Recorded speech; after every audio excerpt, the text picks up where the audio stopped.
സാക്ഷാൽ ദൈവം മൂവരുവൻ താൻ മാർത്തോമായുടെ സുഹൃത്താൽ സൂക്ഷ്മമതായി ചരിതം പാടുവതിനടിയനു തുണയണമേ.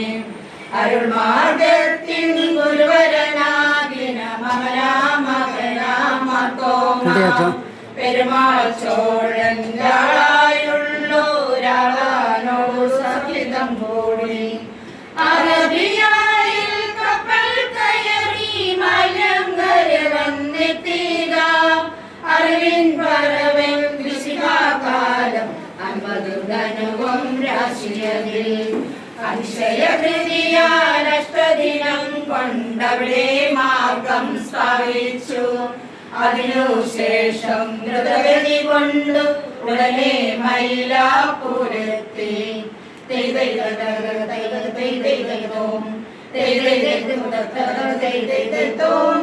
ഒരു മാസത്തിനിടയിൽ തിരികെ കേരള നാട്ടിൽ താൻ വരുവാൻ തിരുവഞ്ചിക്കുളത്തര ജന്മരുമകനാദേശത്തിൽ ചെന്നെത്തി. തൃക്കാൽ മുത്തി അപേക്ഷ കഴിച്ചു കപ്പലിൽ യാത്രയവർ ചെയ്തു.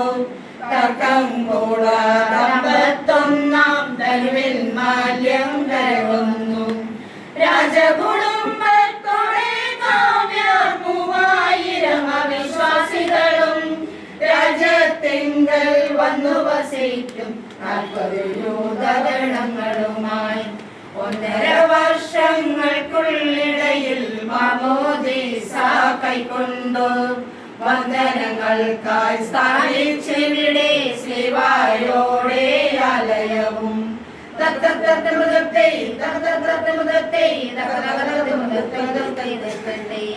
കല്ലാങ്കേപ്പയെ കൂട്ടാക്കി ദക്ഷിണദേശേ താൻ പോയി. കൊല്ലം രാമമതിയൊരു വർഷം അറിയിച്ചു താൻ മാർഗത്തെ. 1000-400 പേരെ മാമോദീസമുഖ്യ ആരാധനകൾക്കായൊരു സീമ സ്ഥാപിച്ചു താനവിടത്തിൽ. കിഴക്കുവടക്കായി നടകൊണ്ടങ്ങനെ തൃപ്പാലേശ്വരത്തെത്തി.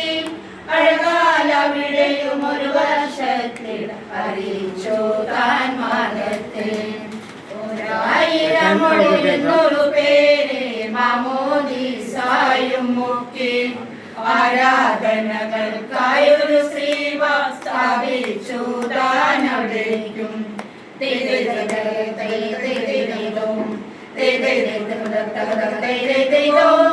കിഴക്കൻ വഴിയായി അവിടുന്നുടനെ മലനഗരം ചായൽക്കെത്തി. പിഴയാതവിടെയും ഒരു വർഷത്തിൽ അറിയിച്ചു താൻ മാർഗത്തിൽ. 1000-800 പേരെ മാമോദീസായും മുക്കി ആരാധന മുറയോടെ ശ്രീവ സ്ഥാപിച്ചു താനവിടേക്കും.